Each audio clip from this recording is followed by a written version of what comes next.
Hi guys! Magandang gabi! Welcome back po dito sa Gandara SRU channel for Showbiz Update. Andito na naman nga po akong muli nagbabalik. Ang nagmamaganda ninyo kachismosang Kimpaw, wala na nga pong iba si Gandara upang magatid sa inyo ng latest update and fresh happenings patungkol kina Kim Chiu and Paolo Avellino.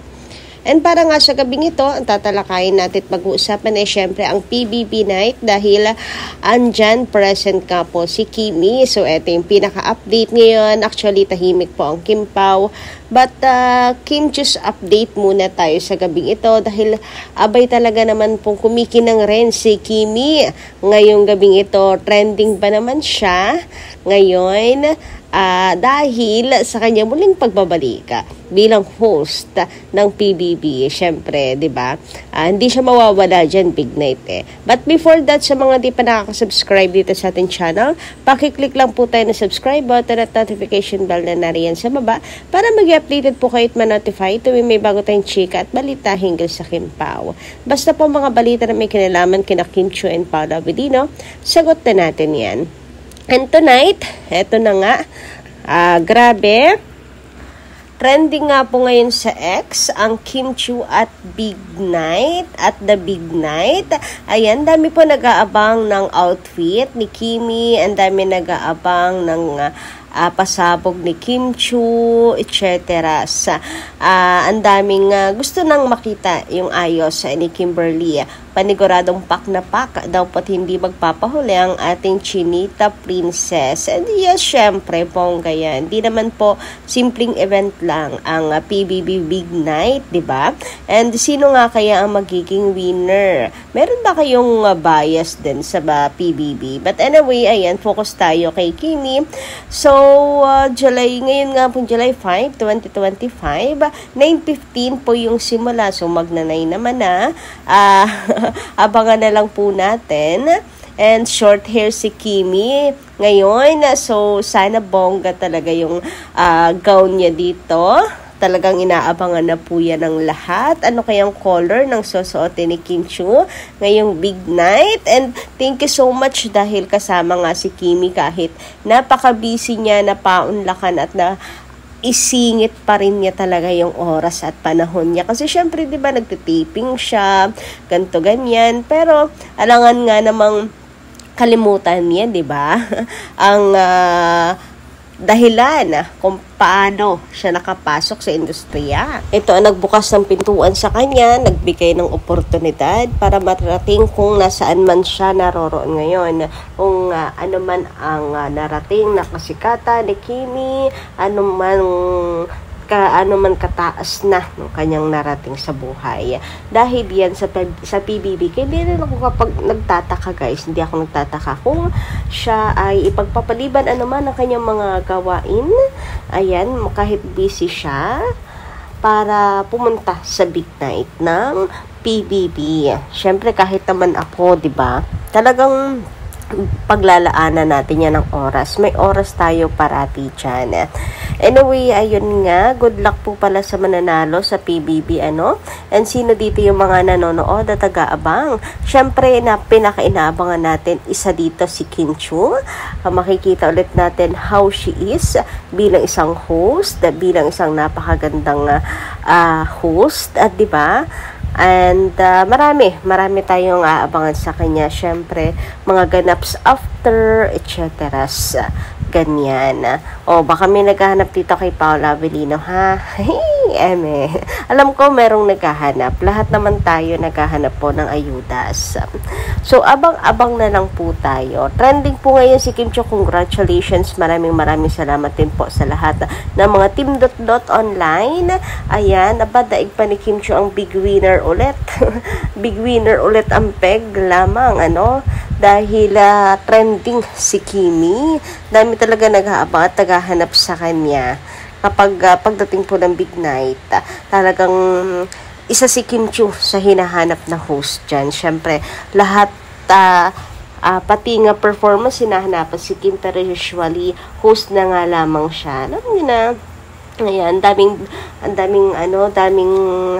ginagawa ni Kim Chiu, no time for rehearsals and etc. Ganyan. Pero kung may pasabog si Kim Chiu, abay bongga talaga yan.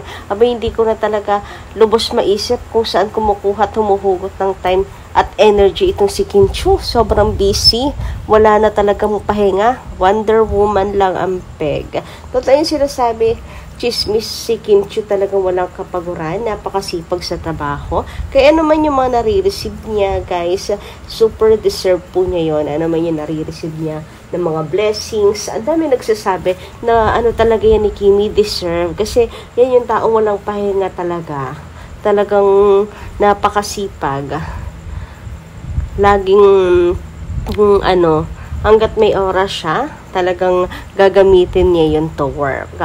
Ayan, congratulations, Kim. Trending at pinag-uusapan ka na naman sa Socomed. At isa nga ito sa kanya namang update. Grabe, napaka-generous din naman nga ng isang Kimberly. At etong pala muna, binigyan siya ng flower from Mavi. Grabe nga naman yun, may pa-flower. And syempre, napaka-appreciative ni Kimi. Plus, napaka-santa rin itong si Kim Chiu, no? Hindi na po Santa Claus, Santa Chiu, charot. Ayan, at mayroon pong pag-gift na bag sa kanyang mga co-host.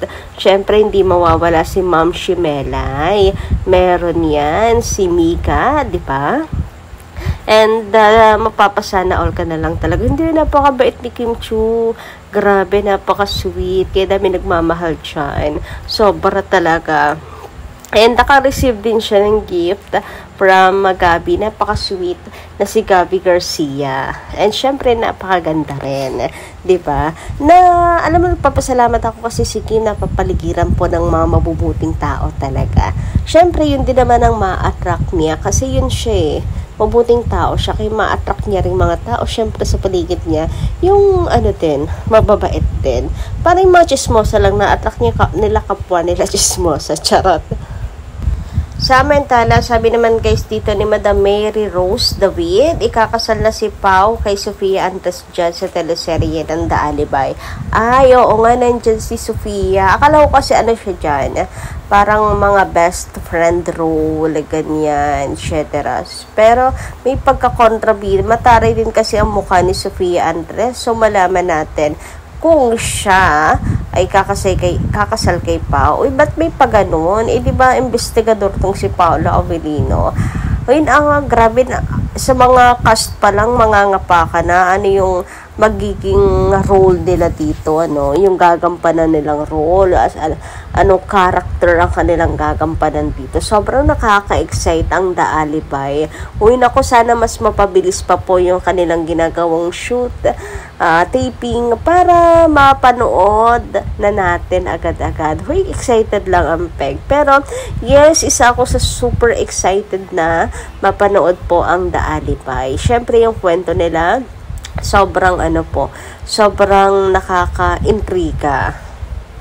Doon pa lang sa title, sa kanilang pasilip, sa characters, ay bongga. Talagang maiinip at gusto mo nang hilahin ang araw para mapanood to. Pero baka sa 2026 pa yan Malaman natin.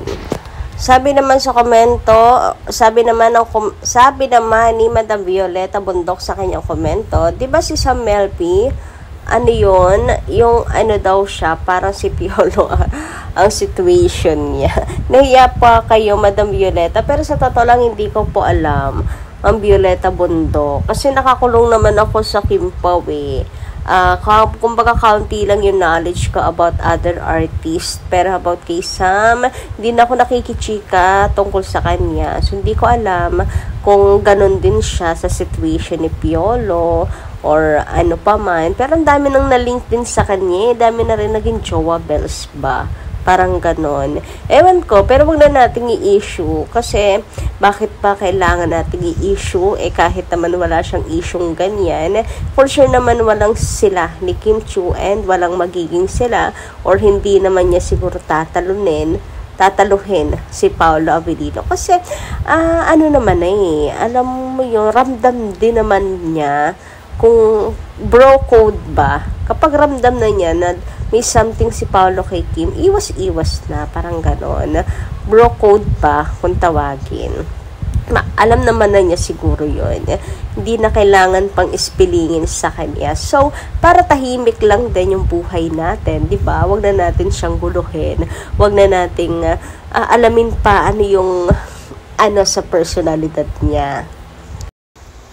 Samantala, sabi naman dito ni Madam Mila Carillo, tama yan Ma'am Gandara, nagsusuportahan sila ni Kim Pao. Para sa mga basher manahimik siguro, puro paninira sila sa Kim Pao. Para bang inggit na lamang lagi ang umiiral sa mga bashers. Wala na silang magawa sa buhay. Kaya naman Ma'am Gandara, nakakainis lang sila kapag naririnig namin ang mga kasiraan or sinisiraan nila ang aming idol.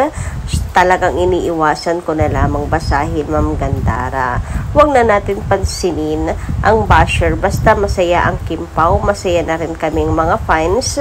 Sa solid senior, laging tapat, lagi tayo.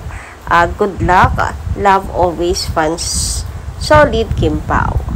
Anyway guys, hanggang dito lang muna aking update. Thank you so much sa inyong pakikinig. Kita-kits po tayo sa susunod kong chika. Maraming salamat.